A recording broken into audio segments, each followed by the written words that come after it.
le sang nous justifie. Jésus a payé le prix. Oui, le sang nous... Ce passage est un passage assez connu de tous. C'est l'histoire de Simon, Simon qui fut plus tard appelé Pierre, Simon qui fut plus tard disciple de Jésus. Et dans ce passage, nous voyons que, comme la Bible l'indique, Simon était un pêcheur de poissons. En d'autres termes, Simon vivait que de la pêche. Simon était un pêcheur expérimenté en la matière. Et comme tout pêcheur, Simon était venu pour pêcher. Et la particularité avec ce jour, c'est qu'il a passé toute la nuit sans rien prendre. Simon était venu pour pêcher comme à son habitude et il a passé toute la nuit sans rien prendre. Et Simon, le matin, a décidé de mettre sa barque au bord du lac. Et au même instant, par coïncidence, Jésus était au bord du lac de Génézareth. Et Jésus, la foule le pressait pour entendre la parole de Dieu. Jésus, de là où il était, il a aperçu 2 barques au bord du lac.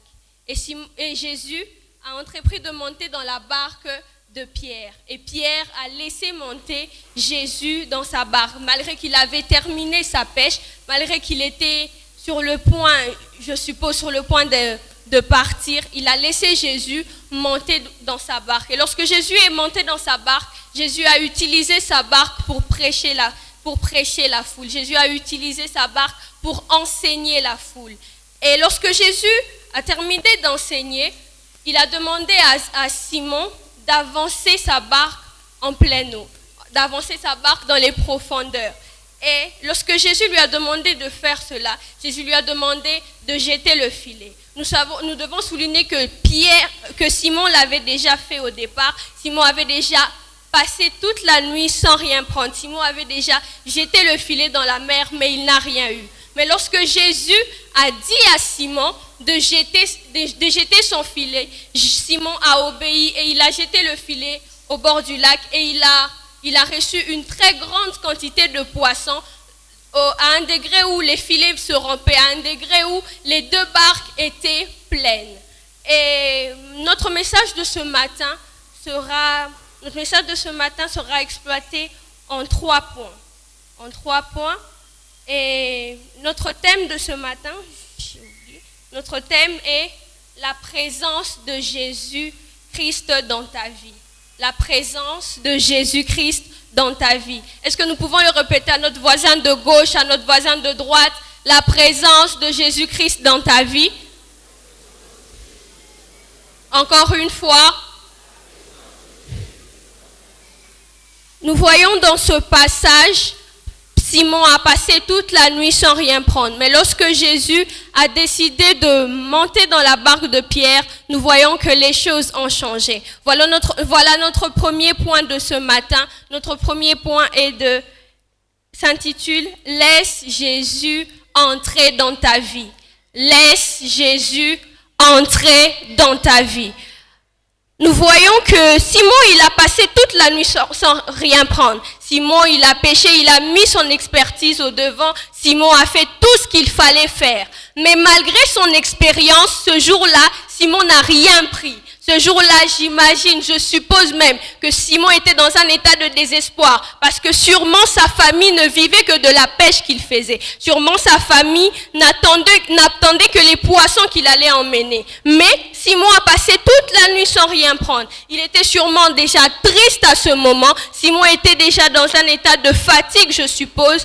Mais Simon, lorsque Jésus a décidé de monter dans la barque de Simon, Simon l'a laissé entrer. Par là, j'aimerais dire ceci.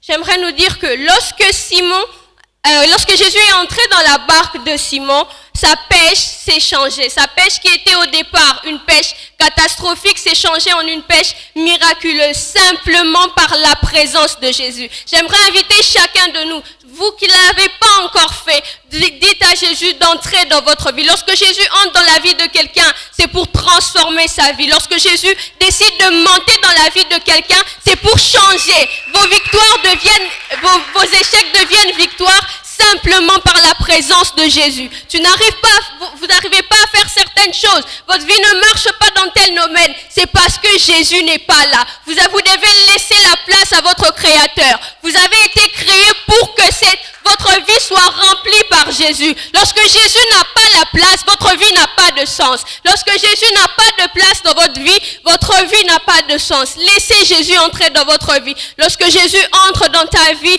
lorsque Jésus entre dans votre vie, il vous transforme. Vous êtes une nouvelle créature. Les choses anciennes passent simplement par la présence de Jésus. Nous voyons que Simon, il a passé toute la nuit sans rien prendre. Mais lorsque Jésus est monté dans sa barque, les choses ont changé. Je ne sais pas si lorsque Simon il était en train de pêcher, pendant la nuit, il n'y avait plus de poissons dans la mer. Là, on ne sait pas. Mais simplement parce que Jésus est venu, les poissons ont été attirés vers Simon, simplement par la présence de Jésus. Ce que tu n'arrives pas à faire aujourd'hui, ce qui ne marche pas dans votre vie, c'est simplement parce que Jésus n'est pas là. Laissez Jésus entrer dans votre vie. Laissez Jésus prendre la place de votre vie. Laissez Jésus prendre le contrôle de votre vie. Nous voyons que c'est simplement parce que Jésus est entré dans la barque de Pierre que sa paix a été changée. Et au-delà d'avoir laissé Jésus entrer dans sa vie, nous voyons au verset 4, lorsqu'il eut cessé de parler, il dit à Simon, avance en pleine eau et jetez vos filets pour pêcher. Simon n'a pas seulement laissé Jésus entrer dans sa vie, mais il a aussi laissé Jésus diriger sa vie. Simon a aussi laissé Jésus diriger sa vie. Voilà notre deuxième point. Vous avez sûrement, la plupart d'entre nous ont déjà reçu Jésus dans leur vie. La plupart d'entre nous ont déjà accepté Jésus comme Seigneur et Sauveur.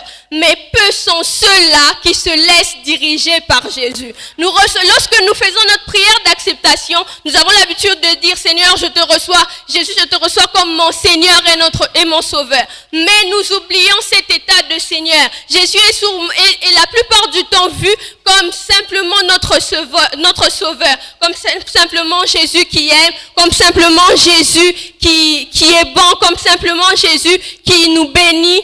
Mais à part tout cela, Jésus est également notre Seigneur. En d'autres termes, il est notre maître. Il doit avoir le contrôle de nos vies. Lorsque Jésus entre dans ta vie, c'est pour qu'il prenne le contrôle. C'est pour que tout soit dirigé par lui. Notre deuxième point est, laisse Jésus diriger ta vie. Est-ce que vous pouvez dire encore à votre voisin, laisse Jésus diriger ta vie?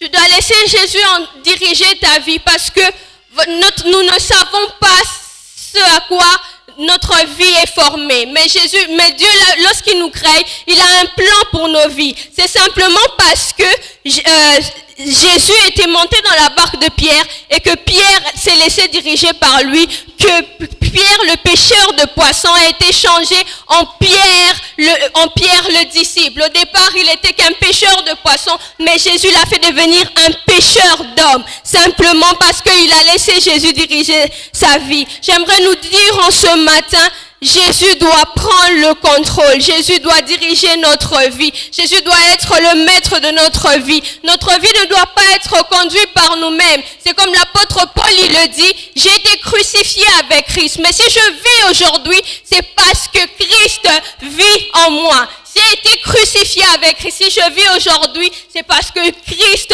vit en moi. Nous devons faire cette prière comme l'apôtre Paul. Nous devons mourir à nous-mêmes pour laisser Jésus le contrôle. Simon pouvait se dire en ce moment que non, Jésus, il n'a aucune expérience en la matière de pêche. Jésus ne connaît rien dans tout cela. Mais Simon n'a pas regardé ce côté de Jésus. Simon a fermé les yeux à tout ce qu'il ressentait à ce moment. Simon a fermé les yeux à son désespoir. Simon a fermé les yeux à sa fatigue. Et Simon a décidé de se laisser conduire par Jésus. En d'autres termes, Jésus n'a pas simplement pris le contrôle de Simon, mais il a aussi pris le contrôle de la barque de Simon. Lorsque Jésus décide d'entrer dans ta vie, c'est pas pour qu'il reste dans un coin de ta vie. Lorsque Jésus entre, c'est pour qu'il prenne tout le contrôle. Peu importe le domaine du travail, les études, le mariage, peu importe. Jésus doit prendre le contrôle. Si Pierre n'avait pas laissé Jésus diriger sa barque, sa pêche n'allait pas être changée. Il pouvait se dire, j'étais déjà laissé sais monter dans ma barque, tu as déjà prêché, c'est tout, tu descends.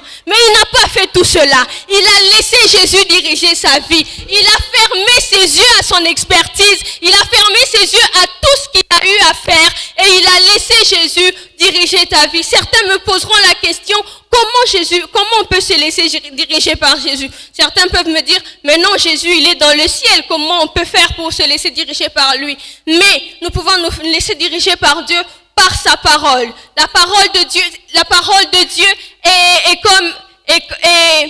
comme c'est Dieu, c'est Jésus qui parle dans sa parole. Nous devons nous laisser diriger par Jésus, par sa parole. C'est que la parole de Dieu dit, c'est ce qu'il faut faire dans notre vie. La parole de Dieu dit, comme par exemple, tu ne voleras point. C'est là la direction de Jésus. C'est là la direction de Jésus. Jésus te dit, ne vole point. Mais ça s'arrête pas seulement là. Jésus peut te parler de plusieurs manières. Tu peux te laisser diriger par Jésus, par son esprit en toi. Lorsque le Saint-Esprit vient dans ta vie, c'est l'Esprit de Dieu en toi. Il continue l'œuvre de Christ. Lorsque Jésus, il est venu, il a dirigé ses disciples sur terre. Il a été le chemin de ses disciples, comme la Bible le dit. Jésus est le chemin, la vérité et la vie. Il était le chemin pour ses disciples et il est encore le chemin pour nous aujourd'hui. Mais c'est par son esprit que son esprit nous conduira dans toute la vérité. La vérité qui est Jésus. Pour arriver dans ce qu'il faut, pour être dirigé par Jésus,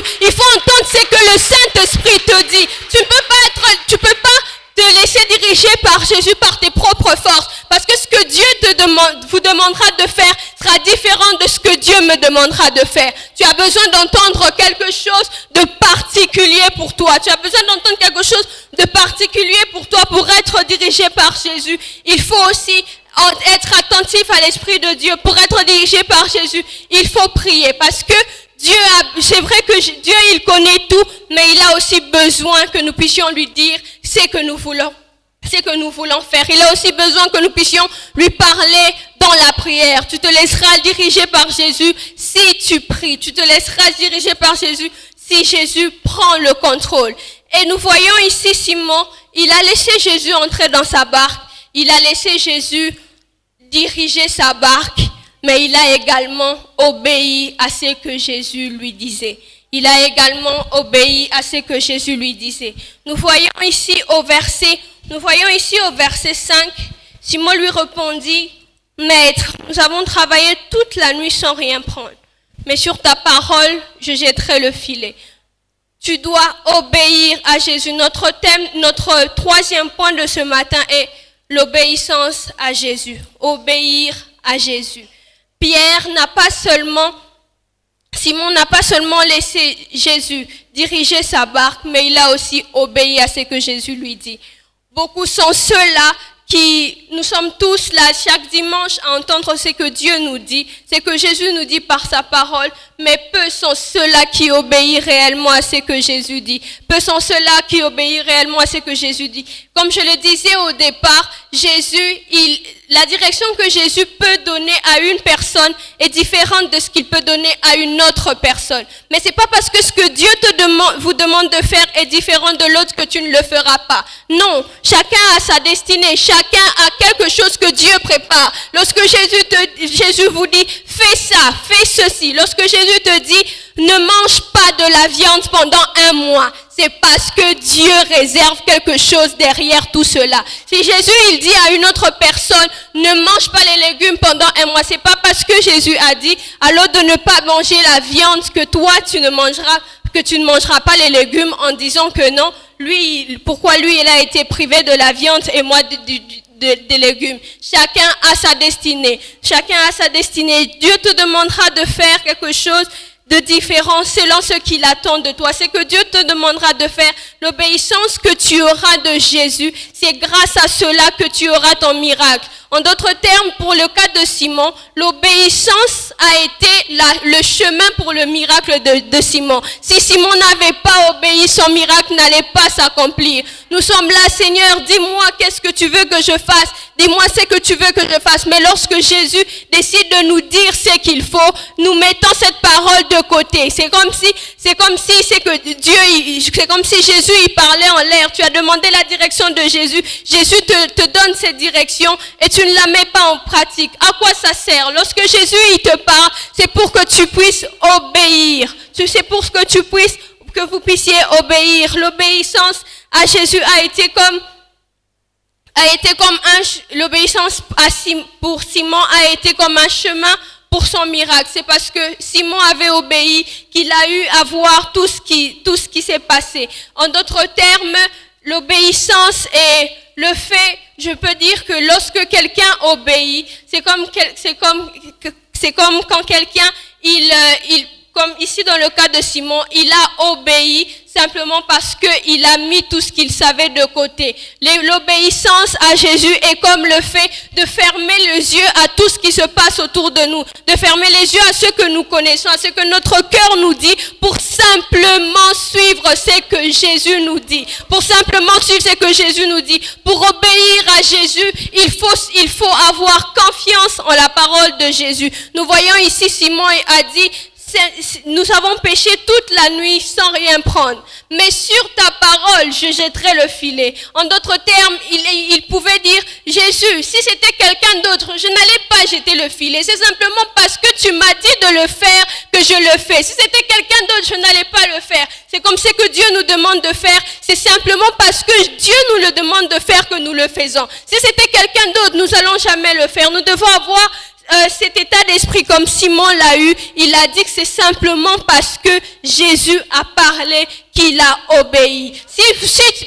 Simon avait une sorte de confiance en Dieu. Simon avait une sorte de confiance en Jésus. Lorsque vous avez confiance en Jésus, tout ce que Jésus vous demandera de faire, vous le ferez. Parce que vous vous direz dans la tête que Jésus, il veut mon bien. Jésus, quand il me demande de faire, Jésus, quand il me demande de jeûner, c'est pour mon bien. Jésus, quand il me demande de ne pas dormir la nuit, c'est pour mon bien. Il y a quelque chose qui est réservé pour moi après cela.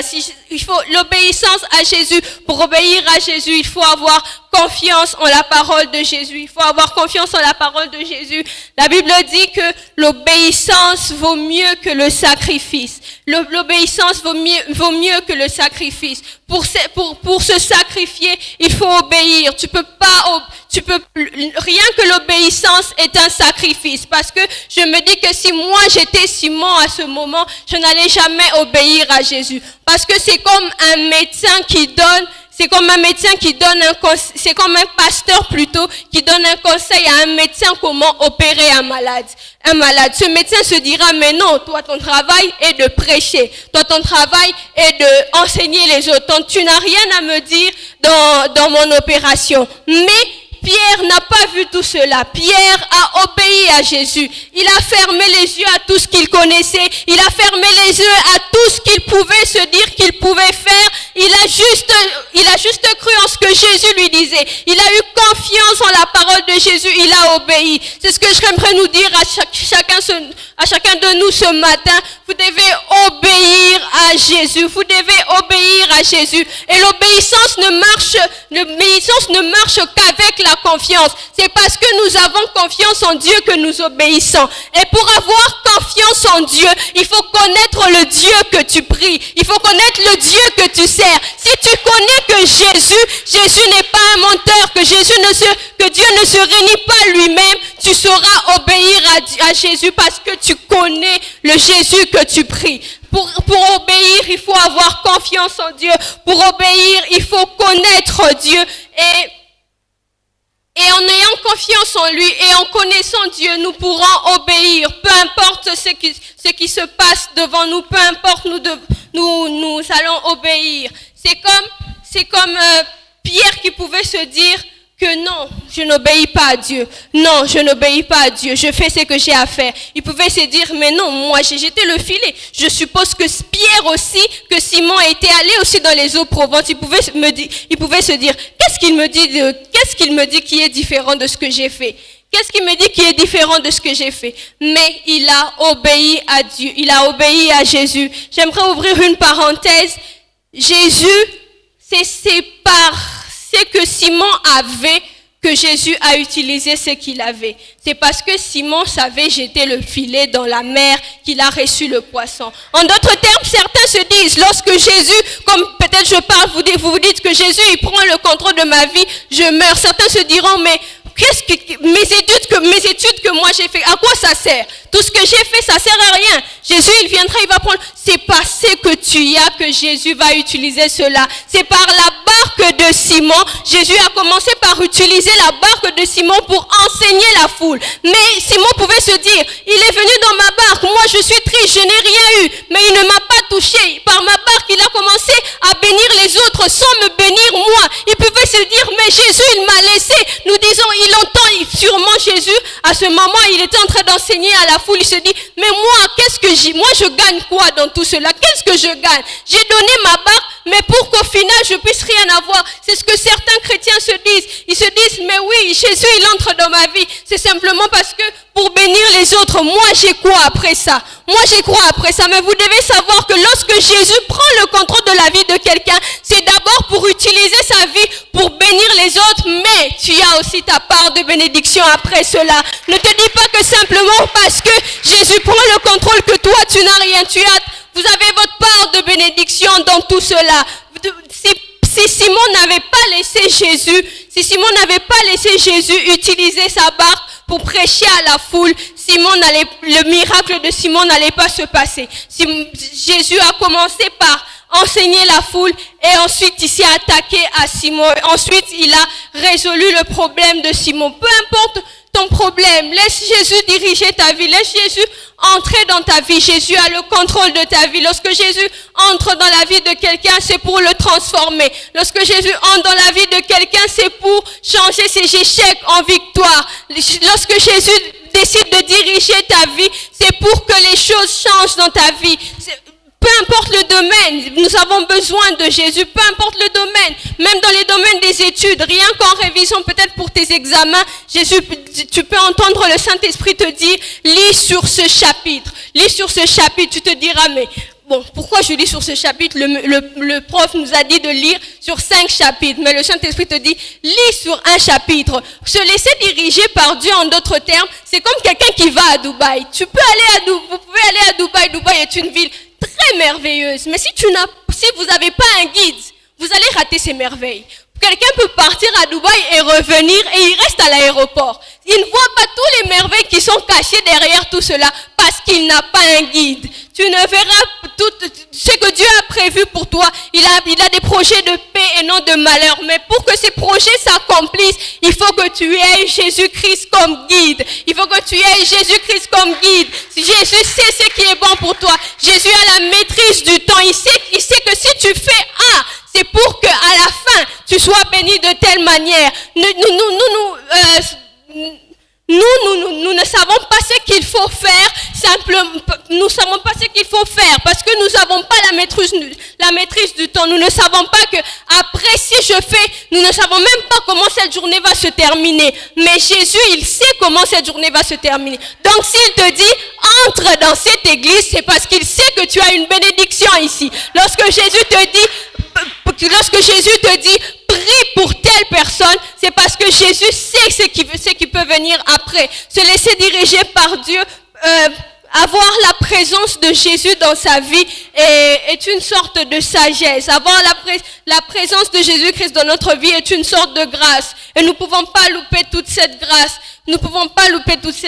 Si peut-être il y a certains en ce moment qui n'ont jamais peut-être laissé Jésus entrer dans leur vie, certains en ce moment qui ne savent même pas comment laisser Jésus entrer dans leur vie. Certains se posent certaines questions. Comment je fais? C'est simple. Tu n'as qu'à dire à Jésus, Jésus, je t'invite dans mon cœur. Jésus, j'ai longtemps entendu parler de toi, mais aujourd'hui, je veux te vivre. Jésus, je t'invite dans mon cœur. Jésus, je t'invite dans mon cœur. Il y a certains qui ont déjà fait cette prière, mais qui n'ont pas laissé à Jésus le contrôle. Il y a certains qui ont fait cette prière, mais qui ont laissé Jésus seulement dans son état de sauveur, sans pour autant mettre Jésus dans son état de Seigneur. Il n'est pas trop tard. Vous pouvez encore vous racheter. Vous pouvez encore vous racheter et dire à Jésus, Jésus, nous voulons encore, je veux encore me laisser diriger par toi. Vous pouvez encore dire à Jésus, Jésus, j'ai longtemps dirigé ma vie de mes propres forces. J'ai fait ce qu'il fallait selon mon intelligence, mais rien n'a marché. J'ai fait tout ce que je pouvais faire, mais je n'ai vu aucun changement. Me voici, je te laisse la place. Certains disent, mais non, Jésus, il est dans ma vie, mais les choses ne changent pas. Jésus, il est dans ma vie, mais je fais qu'échouer à l'école. Jésus, il est dans ta vie.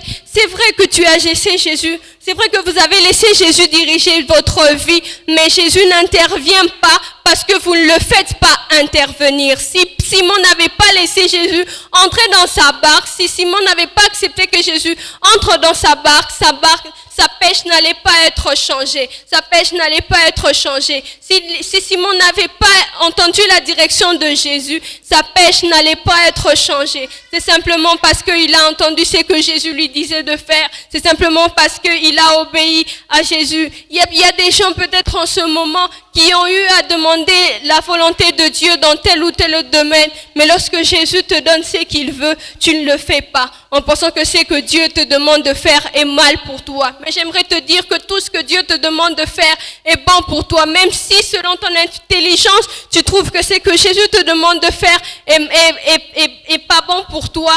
C'est comme je donne l'exemple du jeûne.